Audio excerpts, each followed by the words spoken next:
నమస్కారం అండి. నేను డాక్టర్ ప్రదీప్ వజ్జా, భాస్కర్ హాస్పిటల్ షాపూర్ గండిమైసమ్మలో కన్సల్టెంట్గా చేస్తున్నాను. ఈరోజు మనం యూరినరీ ఇన్ఫెక్షన్స్ గురించి తెలుసుకుందాం అండి. ఈ యూరినరీ ఇన్ఫెక్షన్ మనం యూటీఐ అని అంటాం మనం మెడికల్గా.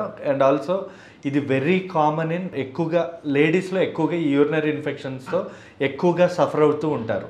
మెయిన్గా వాటర్ తాగకపోవడం అలా చాలా కారణాలు ఉండొచ్చు. మనం ఈరోజు దాని యొక్క లక్షణాలు, అసలు దానికి గల కారణాలు, దానికి ఏమైనా ట్రీట్మెంట్ అవన్నీ కూడా మనం డిస్కస్ చేద్దాం. ఈ యూరినరీ ఇన్ఫెక్షన్ అనేది మనం లైఫ్లో అంటే మనం ఎప్పుడో ఒకసారి అంటే మనకి సంవత్సరంలో 2-3 సార్లు అయినా యూరినరీ ఇన్ఫెక్షన్స్ అనేవి వస్తూ ఉంటాయి. ఇవి ఎక్కువగా ఆడవాళ్ళలో ఎక్కువగా ఎందుకు కామన్గా ఉంటుంది అంటే వాళ్ళకి యురేత్రా అనేది చిన్నగా ఉండడం వల్ల. ఈ యూరినరీ ఇన్ఫెక్షన్ అనేది అయితే యురేత్రాలో ఉండొచ్చు, లేదా యూరినరీ బ్లేడర్లో కూడా యూరినరీ ఇన్ఫెక్షన్స్ అనేవి వచ్చే అవకాశాలు ఉంటాయన్నమాట. యూరినరీ ఇన్ఫెక్షన్ వచ్చింది అని తెలుసుకోవడానికి గల లక్షణాలు మనం తెలుసుకుందాం. ఫ్రీక్వెంట్గా యూరిన్ వెళ్ళడం కానీ, లేదా యూరిన్లో బ్లడ్ రావడం, యూరిన్ మంట రావడం, యూరిన్ నొప్పి రావడం, లేదా యూరిన్ వెళ్ళేటప్పుడు స్మెల్ రావడం, ఇలాంటి లక్షణాలు ఏమైనా కనబడినా కూడా అది యూరినరీ ఇన్ఫెక్షన్ కింద మనం కన్సిడర్ చేస్తాం. మోస్ట్ కామన్గా యూరినరీ ఇన్ఫెక్షన్కి కారణం ఏంటంటే బ్యాక్టీరియల్ కాజ్ అనమాట. ఈ యూరినరీ ఇన్ఫెక్షన్ రావడానికి మెయిన్ కారణాలు ఏంటి అంటే, 1, 4 లీటర్ల కంటే తక్కువ నీరు తాగడం వల్ల కొంచెం ఎక్కువగా వాళ్ళకి యూరినరీ ఇన్ఫెక్షన్స్ వచ్చే అవకాశాలు ఉంటాయి. మెయిన్గా సమ్మర్లో, లేదా వింటర్లో, లేదా వర్షాకాలంలో ఏం చేస్తూ అంటారు అంటే, సమ్మర్లో డీహైడ్రేషన్ వల్ల యూరినరీ ఇన్ఫెక్షన్స్ వస్తూ ఉంటాయి. వింటర్లో కానీ రైనీ సీజన్లో మనకి దాహం అనిపించక చాలామంది వాటర్ తాగరు. అలా వాటర్ తాగకపోవడం వల్ల కోల్డ్ వల్ల యూరినరీ ఇన్ఫెక్షన్స్ అయ్యే అవకాశం ఉంటుంది.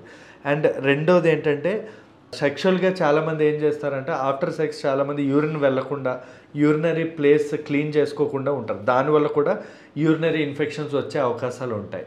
అండ్ బయట యూరినేషన్ ఎక్కువగా లేడీస్కి ఎక్కువగా వచ్చే అవకాశాలు ఉంటాయి. బయట యూరినేషన్ చేసేటప్పుడు అవి క్లీన్గా లేకపోవడం వల్ల, అంటే బయట టాయిలెట్స్ మనకి దానివల్ల కూడా మనకి యూరినరీ ఇన్ఫెక్షన్స్ చాలా ఎక్కువగా వస్తూ ఉంటాయి. అండ్ వేరే కారణాలు లైక్ బ్లేడర్ ఆర్ కిడ్నీ, అంటే ఫర్ కిడ్నీ స్టోన్స్ వల్ల కానీ, లేదా ప్రెగ్నెన్సీ ఉన్న వాళ్ళలో కానీ, షుగర్ ఉండే వాళ్ళలో కూడా యూరినరీ ఇన్ఫెక్షన్స్ వచ్చే అవకాశాలు ఉంటాయి. లేదా మీనోపాజ్ అంటే పీరియడ్స్ ఆగిపోయిన ఉమెన్, ఓల్డ్ ఉమెన్ 45-50 సంవత్సరాలు దాటిన ఆడవారిలో కూడా ఎక్కువగా యూరినరీ ఇన్ఫెక్షన్స్ వచ్చే అవకాశాలు ఉంటాయి.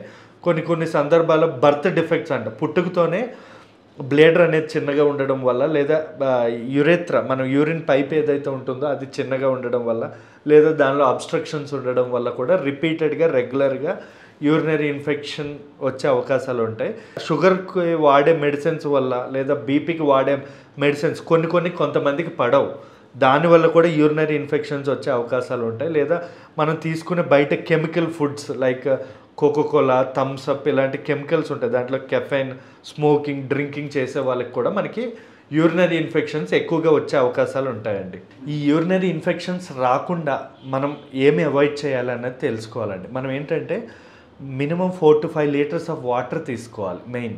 అండ్ ఫ్రీక్వెంట్గా అంటే హవర్లీ 2 గంటలకి 3 గంటలకి కనుక సిప్స్ ఆఫ్ వాటర్ తీసుకోవడం వల్ల కూడా యూరినరీ ఇన్ఫెక్షన్స్ ప్రివెంట్ చేయొచ్చు. అండ్ ఆల్సో ఫ్రూట్స్ కూడా చాలా మంచిదండి, లైక్ క్యాన్బెర్రీ జ్యూసెస్ కానీ, లేదా ప్రొమగ్రనేట్, యాపిల్, మనకి కొబ్బరి నీళ్ళు తాగడం, అరటిపండు తినడం, వీటి వల్ల ఏంటంటే బాడీకి సలవ చేసి మనకి యూరినరీ ఇన్ఫెక్షన్స్ వచ్చే అవకాశాలు తగ్గుతాయి. అందుకే యూరినరీ ఇన్ఫెక్షన్స్ ఉన్నప్పుడు ఎక్కువగా జ్యూసెస్ తీసుకోవడం అనేది చాలా ఇంపార్టెంట్. ఇంకోటి విటమిన్ సి జ్యూసెస్ ఎక్కువ తీసుకోవాలి. ఈ oil foods, masala foods, fry items, dry items ఇవి తీసుకోవడం వల్ల యూరినరీ ఇన్ఫెక్షన్స్ వచ్చే అవకాశాలు చాలా ఎక్కువగా ఉంటాయి.